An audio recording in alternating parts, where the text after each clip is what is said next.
Por aquí estamos. Se escucha bien. Ahí, ¿verdad? Ahí del móvil. Sí, Está bien, ¿no? A través de sí, TV. cuando quieras. Estupendo. Pues buenas tardes. Vamos a ir arrancando, ¿vale? Para que no se nos haga muy tarde a todos.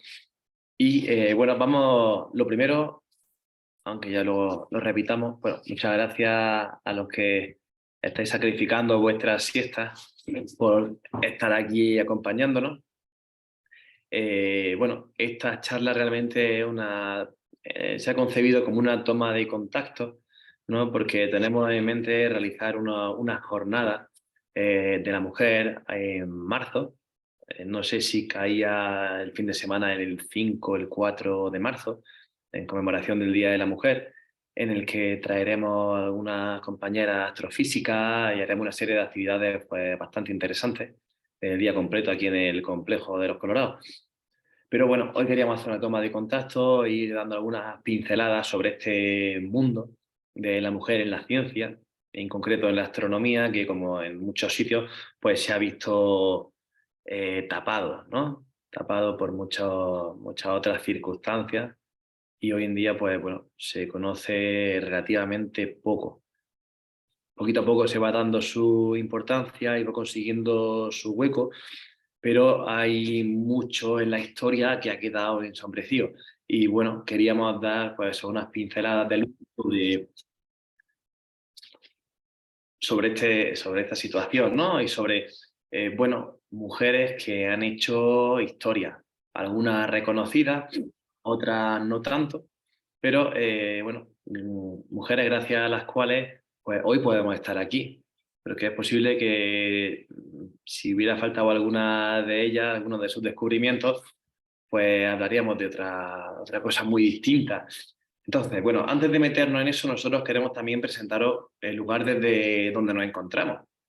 Veis aquí la inmóvil por ahí que tiene Miguel Gil y mi fondo, bueno, es un sitio un poco peculiar. Estamos en medio, dentro del complejo astronómico de Los Colorados, en uno de los domos principales. Y nos gustaría hacer un breve recorrido, ¿vale? Para que conozcáis, los que no lo hacéis todavía, conozcáis la zona. Miguel, ¿pones tu audio para poder levantarnos? Sí, Te lo hago desde aquí.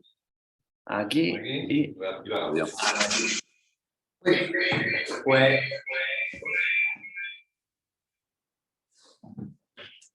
vamos a dar un paseo, ¿vale? Por el complejo, por el observatorio, para que lo veáis.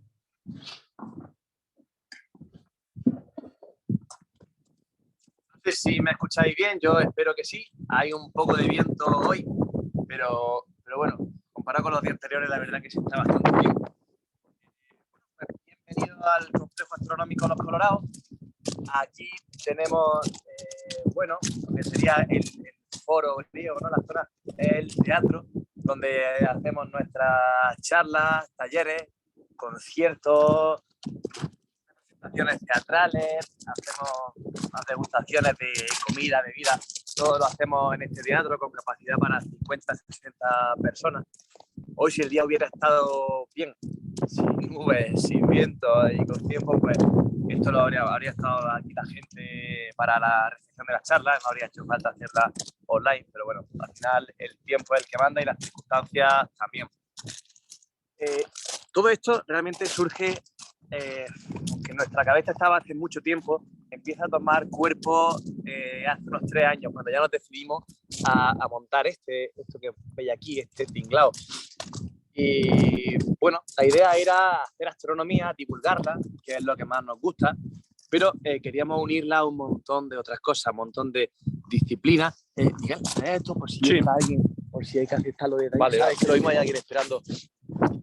Y entonces, bueno, queríamos mezclar la astronomía con otras disciplinas, ¿no? Con música, con arte, con la naturaleza. Estamos en un sitio increíble, en pleno desierto, Los Colorados.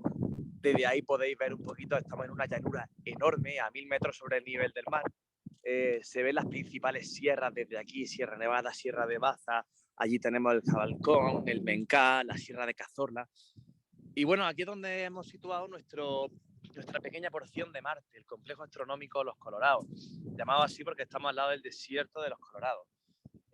Como podéis ver, queríamos imitar lo que nosotros pensábamos que era una colonia marciana, o cómo sería una colonia utópica marciana. Y usamos domos geodésicos y cúpulas, todo redondeado para dar esa impresión. Ahí es donde estamos, desde donde vamos a dar esta charla, es el domo principal, ¿vale? Desde ahí el centro neurálgico, control de los equipos, de los ordenadores, las luces, el sonido, sala de exposición de meteoritos y biblioteca. Ese domo de ahí, no menos importante, el cuarto de baño, también viene bien. Bueno, como veis, somos autosuficientes porque aquí en medio no hay ni cables, ni tuberías, no hay nada. Entonces, bueno, entre otras, pues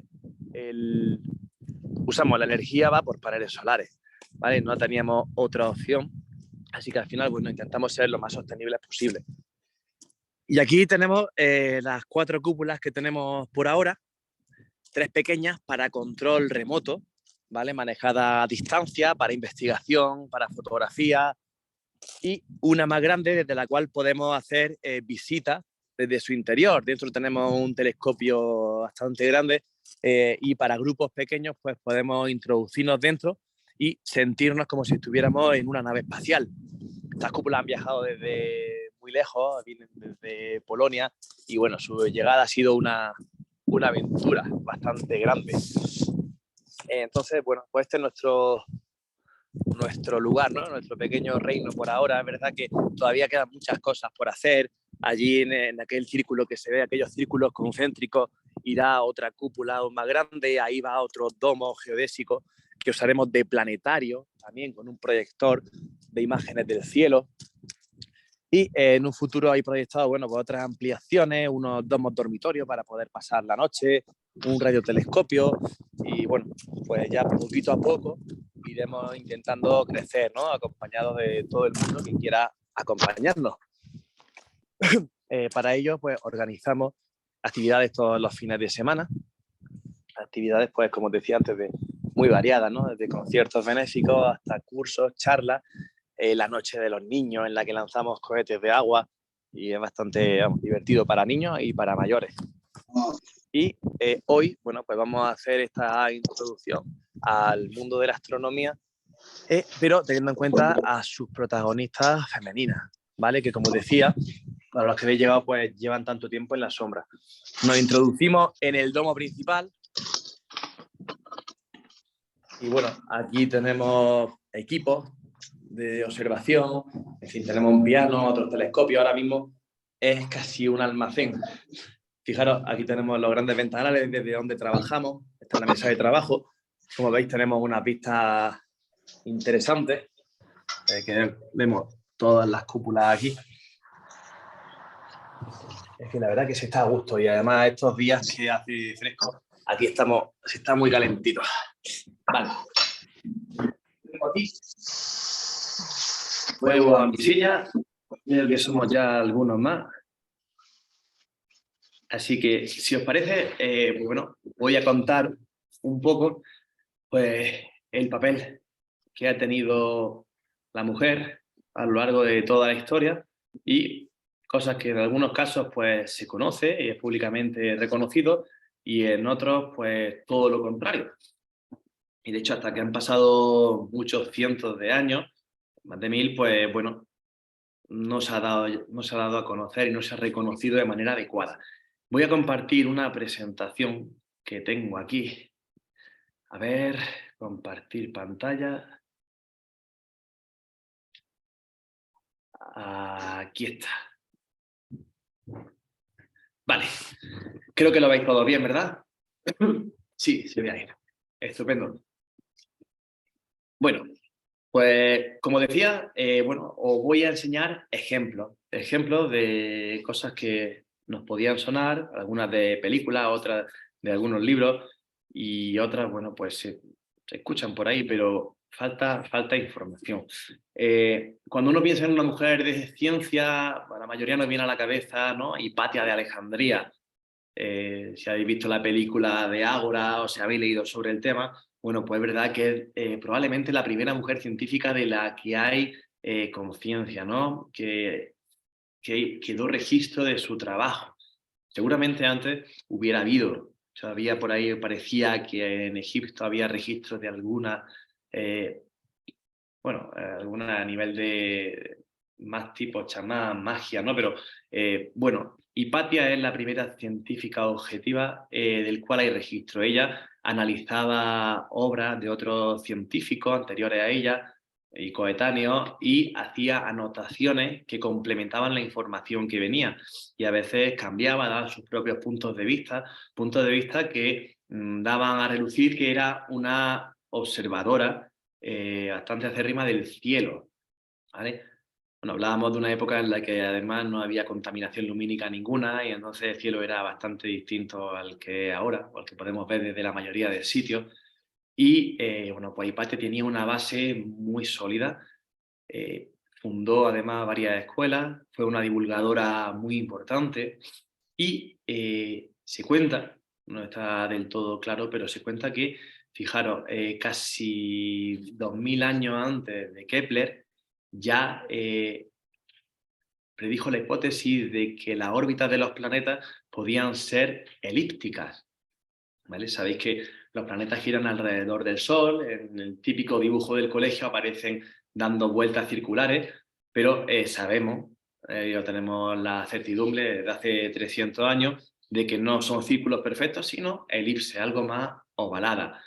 Bueno, pues parece ser que Hipatia, hace ya más de 2000 años, pues fijaros, pues ya cayó en esta posibilidad, ¿no? Ya no hablamos de en una época en la que se pensaba que la Tierra era el centro de todo, Hipatia daba por hecho que era el Sol el centro de todo, ¿no? Eso ya de por sí era algo importante, sino que encima ella iba un paso más allá y hablaba de esos planetas, de esa elipse planetaria, algo que parece casi imposible realmente. Cuando uno observa el cielo, nosotros, astrónomos aficionados, vemos cómo se van moviendo los planetas poquito a poco a través de las estrellas, que es casi imperceptible de un día para otro. Es impresionante, fascinante que alguien tenga la paciencia de estudiar el movimiento que van siguiendo, de medirlo y sacar conclusiones como esas, ¿no? Cuando la lógica podía decir que todo giraba alrededor, ¿no? Alrededor nuestra de la Tierra. Fue un paso bastante importante. Fijaros, hemos dado un salto muy, muy, muy grande. Un salto de casi 2000 años. Nos vamos a 1676. Ahí nace María Eichmann, una astrónoma que tuvo, tiene su nombre escrito a fuego en la historia de la astronomía porque proporcionó los primeros dibujos realmente detallados a través de telescopios y especialmente sobre la Luna. Dibujó 150 láminas con una definición muy, muy buena de los distintos cráteres, mares y accidentes geográficos de la Luna, ¿vale? Eh, Esto ocurrió unos 70, 80 años después de que Galileo desarrollara su telescopio y, a imagen de los holandeses, y se le ocurriera apuntar hacia el cielo. De hecho, hay unos bocetos muy interesantes de Galileo, aparte de Júpiter, de Saturno, de Venus, también de la Luna. Pero aquí María Ismar da un paso más allá, ¿no? Y va a cartografiarla, lo cual demuestra un interés muy, muy, muy intenso, ¿no? Y útil en una época en la que no se conocía nada de la Luna. No solo la Luna, sino que también dibujó y registró el paso de 8 cometas. Tened en cuenta que es una época en la que no había fotografía y la única manera de aprender y de estudiar las cosas era con la observación y con el dibujo, ¿no? El dibujo al final era lo más importante de cara a que eso pasara de generación a generación y que luego permitía el avance del conocimiento. Y bueno, fijaros qué llamativos los cometas que dibujaba María con sus colas, sus facciones, sus colas, perfectamente sus inclinaciones, ya os digo, con ayuda de telescopios relativamente pequeños, ¿vale? Todo esto se hacía con instrumentos muy rudimentarios, con lentes cuyo pulido pues, no era nada perfecto, como pueden ser el telescopio ahora más típico de una aficionado más pequeño, pues le podía dar mucha vuelta a estos telescopios. Y aún así, esta gente era pertinaz, trabajaba muchísimo y conseguía resultados bastante buenos. Carolina Herschel, en el mundo del astrónomo aficionado, es verdaderamente importante. Vivió, es verdad, mucho tiempo a la sombra de su hermano, William Herschel, músico, también con obras bastante conocidas, que finalmente dejó la música y se dedicó a la astronomía. Carolina, en principio, bueno, no se casó.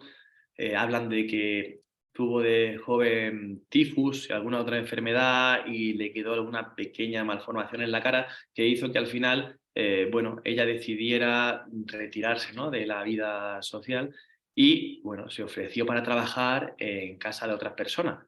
Y su hermano, William, pues tuvo la suerte de caer en la cuenta de, oye, de contratarla para que trabajara con él.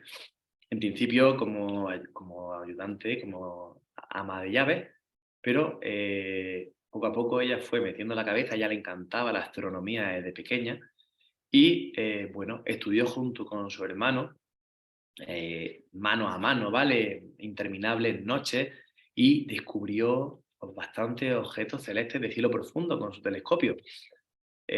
Como por ejemplo la galaxia del Escultor, que la tenemos aquí, una maravilla. Está en la constelación del Escultor, una de las galaxias más cercanas y visibles con prismáticos.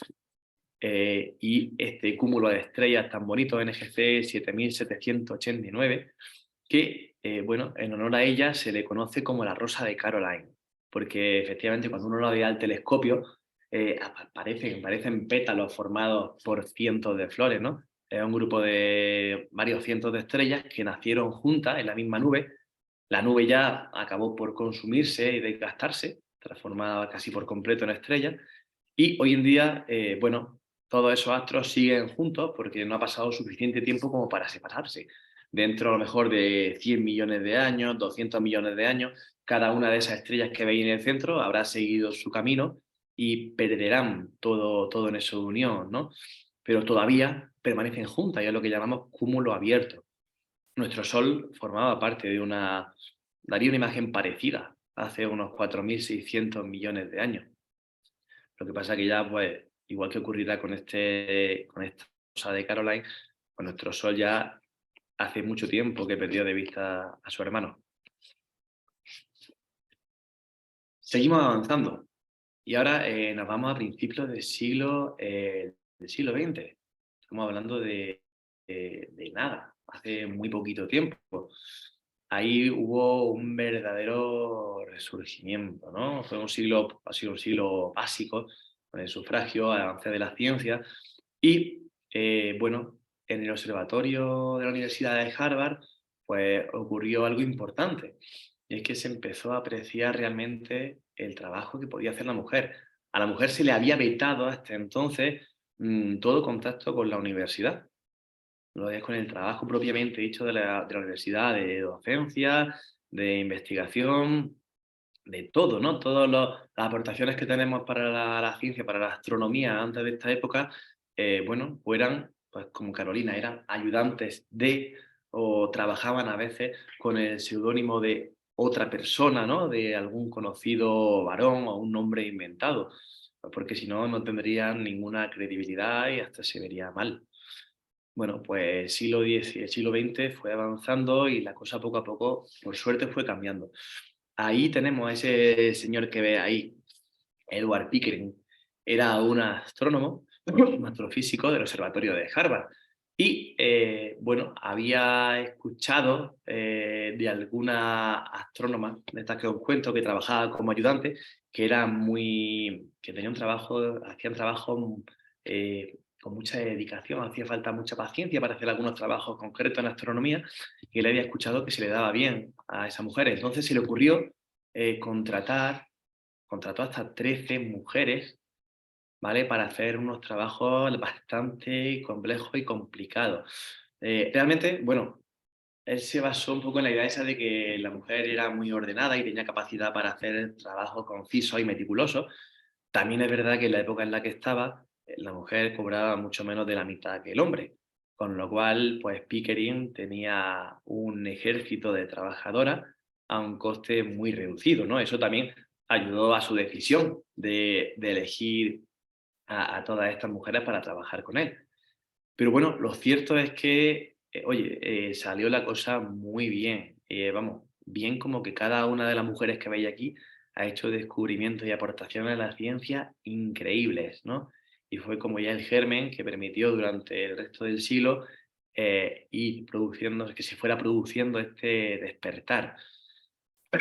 Lo que hacían al principio era aparentemente muy simple.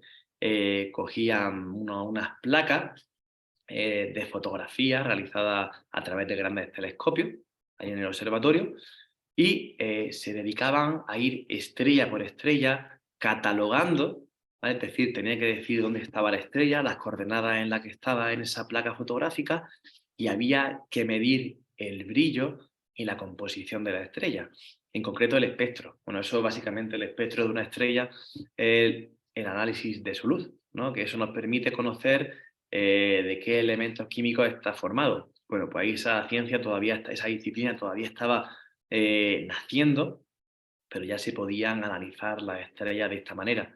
Y ya os digo, iban estrella por estrella, ¿vale? Miles, decenas, cientos de miles de estrellas analizadas a mano de esta manera. Eso fue algo muy importante y ha permitido realizar miles y miles de estudios gracias a este trabajo de campo tan importante y tan cansado. Es verdad que había que tener paciencia para eso. Entonces, fijaros, voy a poner algunos ejemplos, ¿vale? Para que os hagáis una idea de la importancia que han tenido algunas de estas mujeres. Es un tema muy interesante, hay una película sobre el tema y muchos libros. Aquí las tenéis trabajando con esa fotografía, ¿vale? Aquí veis una lámina y, como veis, eran como de cristal, se transparentaban y pues iban viendo. Es un trabajo de lupa, porque imaginaros lo que es tener una imagen con 1000 estrellas y tener que ir una por una, ¿no? Analizándola. Es un trabajo complicado, como mínimo. Wilhelmina Fleming, ¿vale? Esta fue la primera trabajadora de ese, se llamaba un poco despectivamente el harén de Pickering, ¿vale? A estas mujeres se le acabó llamando las computadoras de Harvard, lo digo por ese trabajo tan conciso que hacían, tan completo. Wilhelmina Fleming trabajaba en la casa de Pickering como ama de llaves, como sirvienta. Y bueno, cuentan que una vez Pickering, cabreado con un trabajador suyo, le dijo, Wilhelmina lo haría mucho mejor. Sabía que a ella le gustaba el tema, le daba vidilla. Y bueno, y al final pues se le ocurrió contratarla, fue la primera, ya digo, para hacer esos trabajos. Wilhelmina, ella sola, realizó un catálogo de 10.000 estrellas.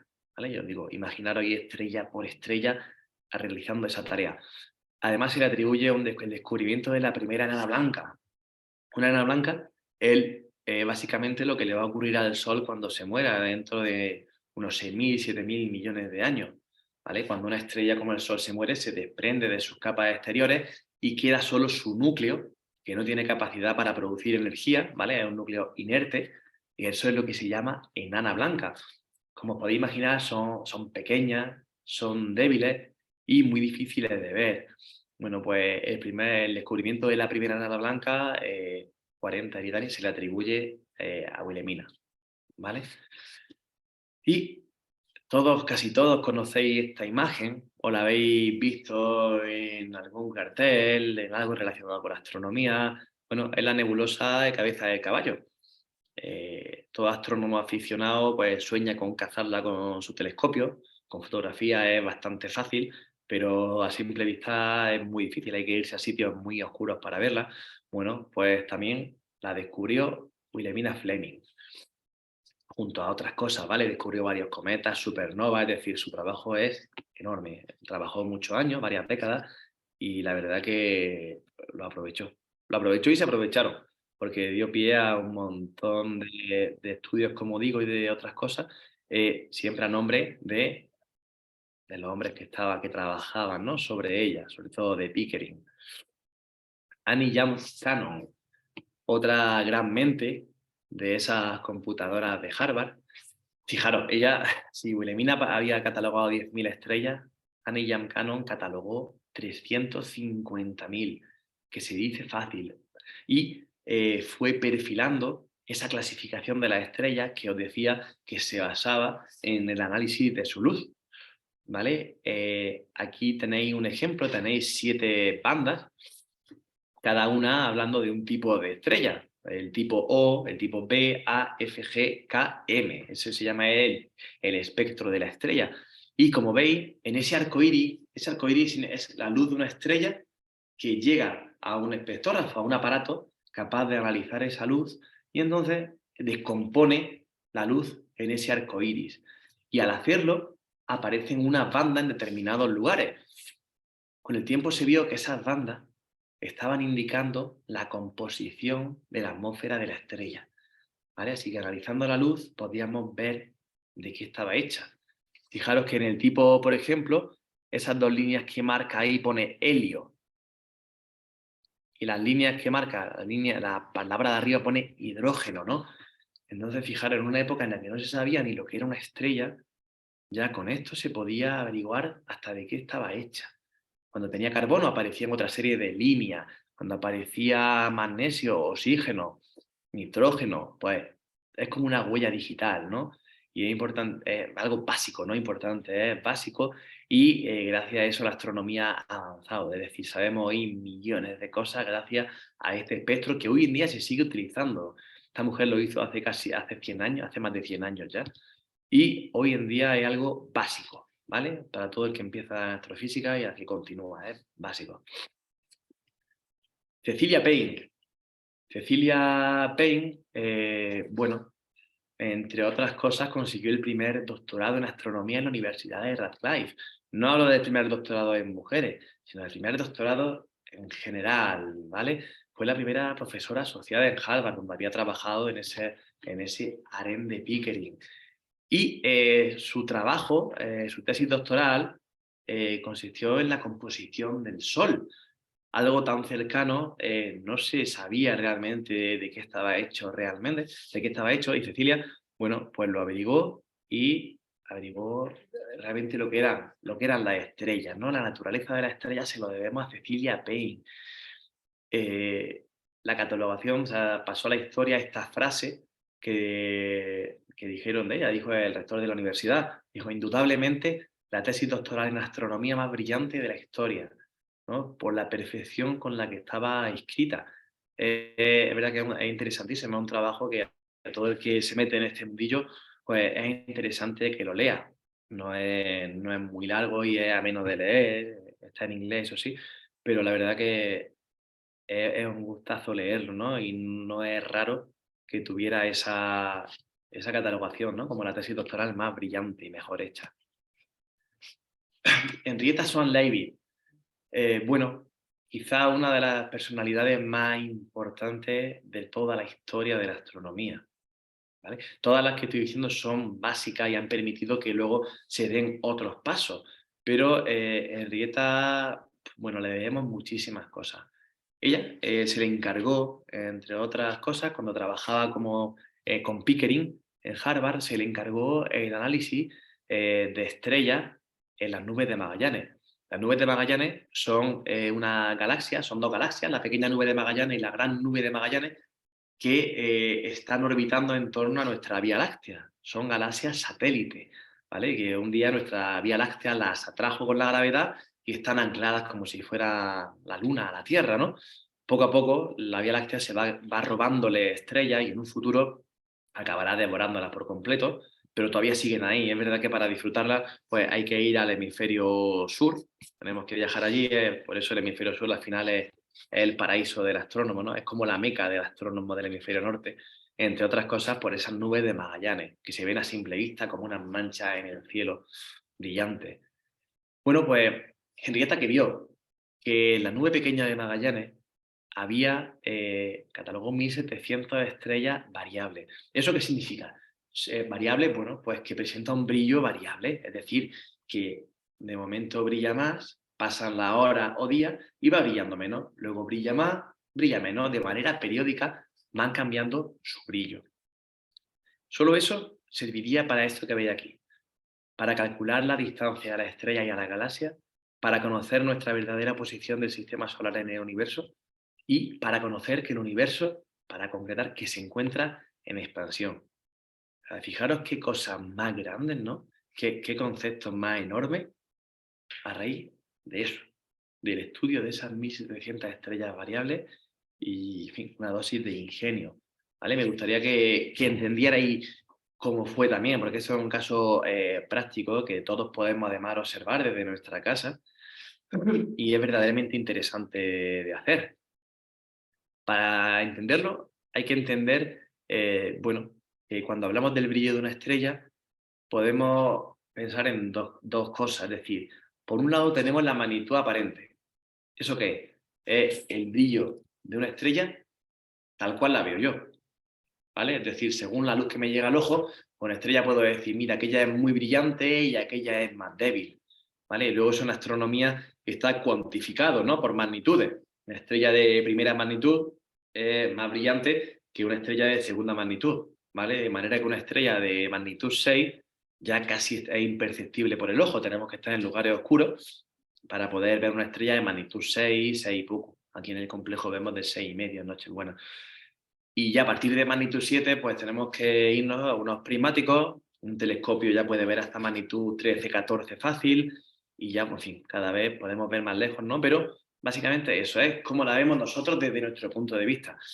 ¿Eso qué significa? Pues que podemos ver una estrella muy brillante, que sea en realidad porque está cerca, y otra estrella podemos verla más débil, pero que sea una barbaridad, que sea una estrella gigante, y sin embargo lo que ocurre es que esté muy lejos, ¿vale? Es decir, la magnitud aparente es aparentemente lo que se ve. No me habla ni del tamaño ni de la luminosidad real de la estrella, ¿vale? Eso hay que tenerlo bien claro, es sencillo. Y luego, la luminosidad real de la estrella que digo se llama magnitud absoluta. ¿Y qué significa? Bueno, pues el brillo que tendría una estrella si estuviera situada a una distancia determinada, ¿vale? Es decir, si yo esa estrella cercana que veo tan brillante, que se llama Sirio y aparece por la noche, si esa estrella es cercana, está a 8 años luz, pues si yo la echara hacia atrás a 30 años luz, me daría cuenta en realidad de que no es nada especial. Es decir, es más, es que casi ni la vería, ¿vale? Sería una estrella pequeñita ahí del montón. Y sin embargo, si esa estrella que veo allí un poquito más pequeña, por ejemplo, en el cinturón de Orión, que tiene 3 estrellas en línea, si esa estrella, que las veo fácil, si las están a unos 1.000, 1.200, 1.300 años luz, si esa estrella que de por sí veo a simple vista brillante, la acercara a 30 años luz, casi nos cegaría, ¿vale? Brillaría como la luna llena ahí encima. Bueno, pues de eso nos habla la magnitud absoluta, ¿vale? Del brillo que tendría la estrella, una cualquiera, si estuviera a 30 años luz, ¿vale? De manera que cuando comparo las magnitudes absolutas, pues bueno, me hago una idea real de si esa estrella es que está lejos o está cerca. ¿Por qué? ¿No? Porque sabiendo el brillo que tiene, pues lo demás puedo deducirlo, ¿no? Es decir, yo si a mí me dicen que Sirio, esa estrella tan brillante, que es una magnitud cero, pongamos, ¿vale? Muy brillante, en realidad tiene una magnitud absoluta de 8, pues sé que en realidad es algo muy pequeñito con muy poca luminosidad. De hecho, conociendo las dos magnitudes, y esto es lo importante, conociendo el brillo que yo veo y el brillo real de la estrella, haciendo una regla de 3, yo puedo saber a qué distancia está esa estrella, ¿vale? Porque sabemos las estrellas cómo van perdiendo luz conforme se alejan. Hay una relación, ¿vale? Es al cuadrado de la distancia. Y yo sé que Sirio, que está aquí, si estuviera al doble de distancia, estaría 4 veces más débil, ¿vale? O sea que conociendo la magnitud aparente de una estrella y su magnitud real, podemos conocer distancia. Y esto es básico porque en esto se basa lo que descubrió Henrietta. Ella, como decía, estudiaba estrellas variables y se fijó en un grupo de estrellas variables, la pequeña nube de Magallanes, que se llamaban estrellas cefeidas. Cefeidas es por la constelación de Cefeo, porque la estrella variable de este tipo más famosa está en la constelación de Cefeo, que todos podéis ver por la noche si os asomáis a la ventana. Bueno, estas estrellas cefeidas tienen un patrón de aumento de brillo y disminución de brillo muy concreto, ¿vale? Como podéis ver aquí, son como las aletas de un tiburón. Sube de brillo rápidamente y va bajando. Sube rápidamente y va bajando. La velocidad con la que sube y baja, es decir, el periodo de esa estrella, se dio cuenta Henrietta de que no era el mismo. Había cefeidas que iban muy rápidas, con una frecuencia muy rápida, y cefeidas que iban muy lentas. Y como todas las estrellas que estaba observando estaban en esa galaxia, en esa nube de Magallanes que está muy lejos, pues bueno, para ellas es como si tuvieran toda la misma distancia. Estaban básicamente a la misma, centímetro más, centímetro menos. Y bueno, se dio cuenta de que las estrellas más brillantes, las que tenían mayor luminosidad, su periodo era muy amplio, ¿vale? Era muy lenta esa frecuencia. Y en cambio, las estrellas más pequeñitas, con menor luminosidad, usaban muy rápido. Tenían una frecuencia muy rápida, ¿vale? Esas crestas eran muy pequeñas. ¿Qué dedujo ella? Pues fíjate que si vemos ese patrón de curva en una estrella cualquiera del cielo, simplemente conociendo los días que tarda o las horas que tarden en realizar un ciclo de aumento, de subida y de bajada de brillo, conociendo su periodo, podríamos deducir la luminosidad total de la estrella, ¿vale? Y sabiendo la luminosidad total de esa estrella y la luminosidad con la que la vemos nosotros, la aparente, podríamos calcular la distancia a ella, ¿vale? Y así ocurrió. Aquí vemos un ejemplo, pues, para que lo veáis. En el momento en el que calibramos una estrella cercana, cefeida, variable de este tipo, es decir, cogimos una estrella como la que veis aquí, ¿vale? Que estaba a unas pocas decenas de años luz. A esa estrella ya podíamos conocer la distancia por el paralaje, ¿vale? Es lo que ocurre, por ejemplo, cuando cerramos un ojo, nos ponemos un dedo delante de la cara y abrimos un ojo, cerramos el otro y vamos consecutivamente cambiando el ojo con el que vemos. Vemos que nuestro dedo se mueve con respecto al fondo, con respecto a la pantalla del ordenador. Eso mismo ocurre a veces cuando observamos las estrellas cercanas, ¿vale? Cuando la observamos desde, por ejemplo, en primavera y luego en otoño, que estamos en el otro lado del Sol. Es como si fueran dos ojos gigantes, ¿no? Y vemos cómo cambia la estrella con respecto a las estrellas más lejanas. Bueno, pues gracias a eso se consiguió saber la distancia a una estrella cefeida cercana. Y entonces ya se calibró.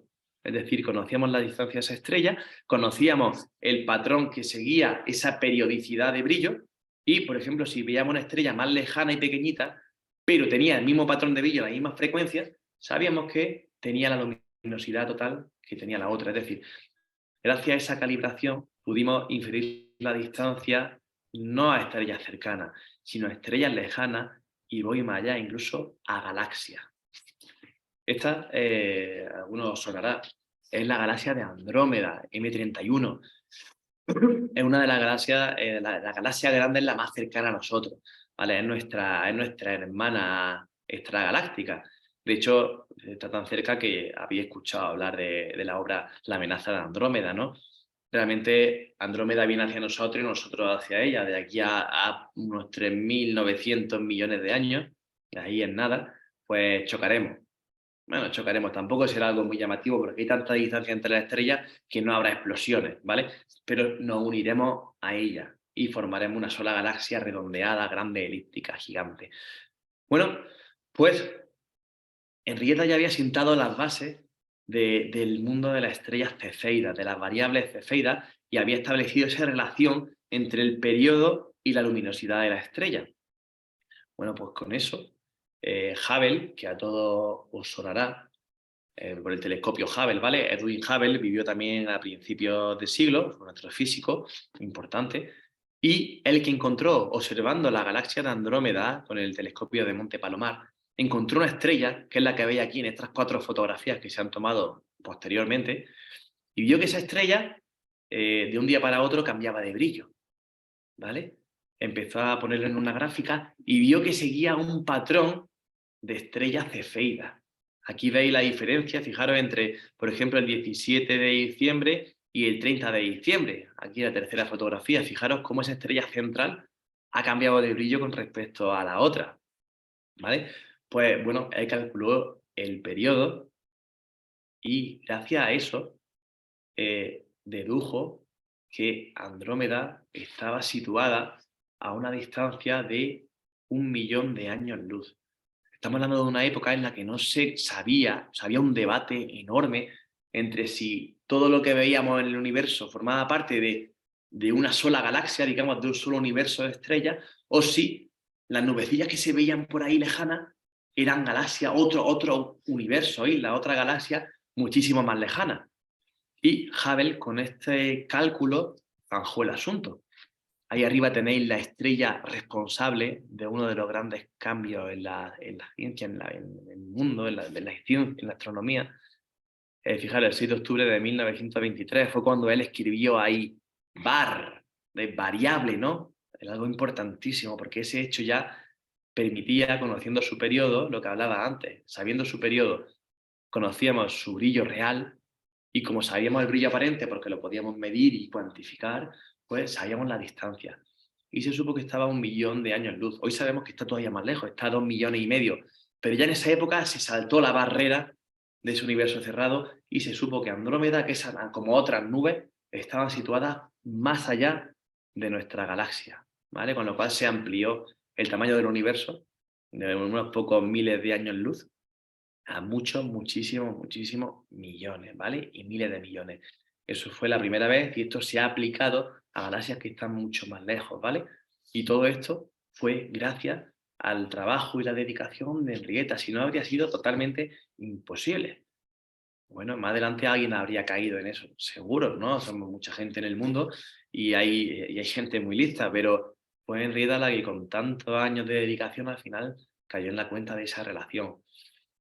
Y es verdad que, bueno, hasta hace poco toda esta historia suya se mantenía en la sombra.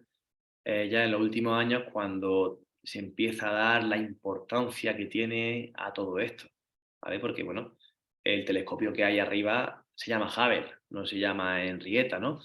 A lo mejor dentro de un tiempo, pues, sacan otro y ya sí hace honor a la que ayudó a este descubrimiento. Al final los descubrimientos, no existen los descubrimientos individuales, es muy raro, ¿no? Todo se basa en encadenar investigaciones y descubrimientos.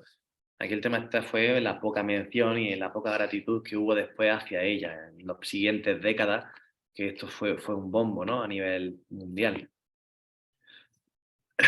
Bueno, no lo he dicho, pero esto, conocer la distancia a otras galaxias también permitió conocer y estudiar que muchas de ellas se estaban alejando de nosotros, ¿vale? Ya uniendo la teoría de Henrietta Lewis con los espectros de Annie, con otros trabajos previos, pues se pudo conocer que el universo estaba en expansión y que todas las galaxias, la mayoría de ellas, se alejan unas de otras, lo cual luego dio paso a refutar la teoría del Big Bang, que habla de que todo al principio estaba en el mismo punto y luego se expandió rápidamente, ¿no? Bueno, pues todo eso se basa en la misma base científica, ¿no? Y en estas investigaciones previas. Hubble también se llevó la gloria con el tema de la expansión del universo, pero parece que Georges Lemaitre era un monje, se le adelantó. Ahí también sigue habiendo mucha polémica, pero sí, parece que también se le adelantó por ahí. Y ya nos vamos a una época mucho, mucho más reciente en la que también han tenido que luchar las mujeres por tener un lugar en la observación de los grandes telescopios, de los grandes observatorios. Vera Rubin fue de las primeras a la que le dejaron observar a través de un telescopio y realizar investigación, y no lo tuvo fácil, ¿vale? Es decir, hubo ahí una lucha también importante, porque todo esto a mitad de siglo seguimos, pero ahí seguimos todavía un poco en la edad de piedra en este aspecto, ¿no? En el reconocimiento de la mujer a nivel universitario y científico. Bueno, pues a Vera Rubin le dieron, le dieron la posibilidad de observar el cielo y, bueno, ella se fijó también, fijaros, ya conocéis perfectamente a la galaxia de Andrómeda, ¿verdad? Mirad esta fotografía que bonita, con sus brazos en espiral. ¿Y qué estudió Vera Rubin? Vera Rubin estudió el movimiento, la velocidad que tenían las estrellas a distintas distancias del centro. Es decir, estudió la velocidad a la cual las estrellas rotaban, ¿vale? Las estrellas cercanas al núcleo, las estrellas un poquito más alejadas, las estrellas del medio, las estrellas de la periferia. ¿Por qué? Porque, fijaros, en nuestro sistema solar, ¿cuál es el planeta que orbita más rápido alrededor del Sol? Mercurio. Luego va Venus, luego la Tierra. El más lento es Neptuno. Es decir, cuanto más nos alejamos del centro de masa de algo, cuanto más nos alejamos, más lenta es esa velocidad de rotación, ¿vale? Más tiempo tarda. La Tierra tarda 1 año en dar una vuelta al Sol, y Marte tarda 2, ¿vale? Y ahí vamos sumando y Neptuno tarda 30 años. Bueno, pues esto lógicamente debería aplicarse también a las estrellas de una galaxia. Una galaxia está formada por cientos de miles de millones de estrellas que dan vueltas alrededor. Lo lógico es pensar que las estrellas más cercanas al núcleo van más rápidas que las que están más alejadas. Pero eso no fue lo que ocurrió. Aquí tenéis esta gráfica, fijaros, abajo en la línea, el eje horizontal pone la distancia al núcleo, ¿vale? Cuanto más a la izquierda, más cerca del núcleo estamos, y a la derecha está la periferia. Y cuanto más sube esa curva, significa que más rápido va. Lo normal, ¿qué sería? Pues sería que una vez que estamos arriba, en el lado izquierdo de estas curvas, las curvas empiezan a bajar esa velocidad conforme nos alejamos del núcleo, igual que ocurre con los planetas. Mercurio estaría a la izquierda arriba, la Tierra por la mitad, y Neptuno estaría abajo a la derecha, ¿no? Muy lejos y muy lento. Pero fijaros las curvas que se ven cuando estudia el movimiento de las estrellas en esa galaxia. No solo bajan, no bajan en alguna una chispa, sino que en otras incluso van acelerando en la periferia. Eso desafiaba absolutamente todas las teorías que había hasta el momento. Y ver a Rubin, ¿qué dedujo de todo esto? Pues que había algo, es decir, que la masa de una galaxia tenía que ser mucho mayor para poder explicar que esas estrellas no se ralentizaran. Tenía que haber una cantidad de materia enorme ahí, mucho más de la que se podía ver, para poder explicar eso. ¿Y esa materia cómo la llamó? Materia oscura. ¿Vale? Fue hasta el momento la prueba más concreta de que la materia oscura, que ya se había teorizado antes, existía, ¿vale? Y se podía cuantificar analizando esa velocidad de estrella en cualquier galaxia que miráramos. Entonces eso fue un aporte importantísimo y bien reconocida con distintos premios. Es verdad que fue algo bueno, revolucionario. Luego esto se ha ido probando con el tiempo y se ha ido corroborando, y ahí está, fue gracias a Vera Rubin. Vamos a terminar a ver, aquí está. La última astrónoma de la que vamos a hablar hoy, en esta introducción, en esta toma de contacto, es Jocelyn Bell. Jocelyn Bell, fijaros, pongo que nació en el 43 y todavía sigue viva. Yo hace poco, hace unos cuantos años, estuvo aquí en Granada. Pues Jocelyn Bell, bueno, otra trabajadora entusiasta, y bueno, para su trabajo de tesis realizó un descubrimiento importante, y es el primer púlsar. ¿Un púlsar qué es? Bueno, cuando lo vieron en los años 70, lo habían visto en otras fotos, y se pensaba, no se sabía lo que era, se pensaban que era, si yo lo pensaba, hasta señales extraterrestres. Imaginar una estrella muy grande, ¿vale? Más grande que el Sol, mucho más masiva, muere, revienta como una supernova, y su núcleo colapsa. Su núcleo pesa muchísimo, es muy masivo, se aprieta, se condensa, colapsa y forma una estrella de neutrones. Una estrella de neutrones, eso es el núcleo de una estrella muy grande que se ha apretado un montón. Al apretarse, va girando cada vez más rápido, ¿vale? Pueden girar estos púlsares del orden de cientos a miles de veces por segundo. Imaginaros aquí arriba vuestra una esfera con un diámetro de 15 kilómetros, ¿vale? Como una ciudad bien grande, girando 500 veces por segundo. Una barbaridad, ¿vale? Son como faros que van emitiendo esa luz hacia el universo, y cuando esa luz apunta a la Tierra, vemos como relojes. De hecho, son más precisos que los relojes atómicos. De hecho, el futuro de la relojería va pero va por orientarse en función de los púlsares, porque son muy estables, ¿vale? Durante muchísimo tiempo. Bueno, ¿qué pasó con este tema? Pues que se dio un premio Nobel por el descubrimiento del púlsar en el 1971, pero no fue a Jocelyn Bell, fue a su tutor de tesis y a otro coinvestigador también. Y en cambio ella totalmente apartada. Ella incluso quedó agradecida de que le reconocieran a su jefe de trabajo eso, ¿no? Cuando al final todo el mérito había sido totalmente suyo. Claro, posteriormente ya se fue conociendo y se le ha reconocido muchísimo, ha recibido menciones honoríficas, premios, un montón. Hoy en día es de los personajes, de los astrofísicos más conocidos y, bueno, y más populares. Allí donde va, los astrónomos, astrofísicos, astrónomos amateurs, se dan de tortas por ir a hablar con ella, ¿no? Porque es una persona muy interesante, con muchísimas inquietudes, curiosa y que ha contribuido muchísimo, ya no solo en este campo, sino en otros, ¿vale? Está incansable, que tiene ya sus 80 años, va a cumplir, y, y ahí va, es una mente inquieta, inquieta total. Bueno, pues aquí vamos a acabar esta primera toma de contacto, ¿vale? En la que yo creo que nos queda bien claro, pues que, bueno, el papel de la mujer, como en tantos otros sitios, pero aquí incluso más, bueno, pues ha quedado muy de lado.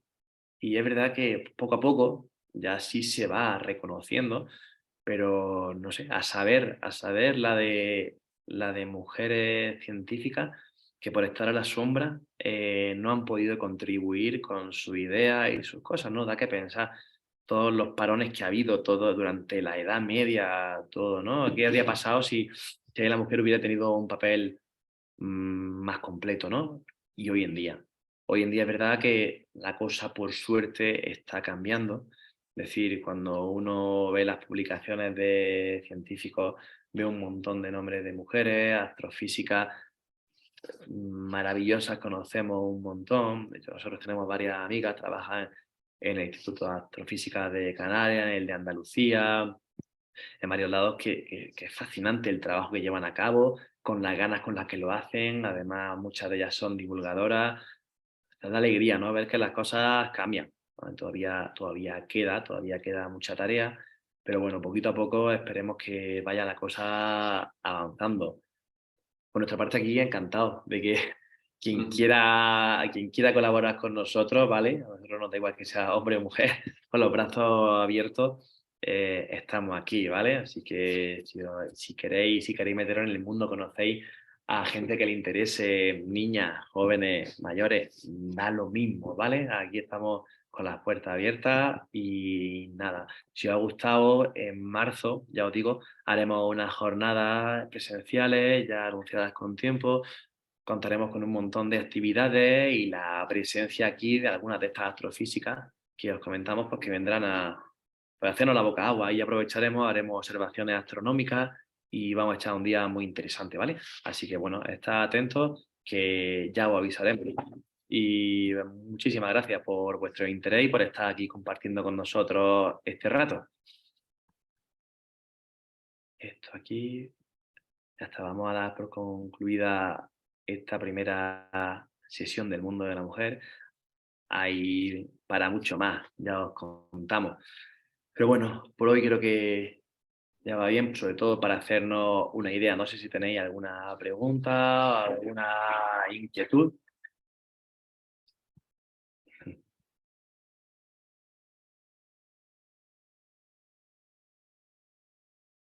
Si no, pues ya sabéis dónde estamos. Y cualquier cosa que se os ocurra o que queráis hacer, pues nada, que por aquí estamos disponibles para todos, ¿vale? Y si queréis venir en Navidad, tenemos ahora dos actividades interesantes para niños y para mayores estos viernes, el viernes 23 y el viernes 30, que vamos a montar aquí una fiesta navideña. Así que invitados quedáis. Pues nada, buenas tardes y seguimos en contacto.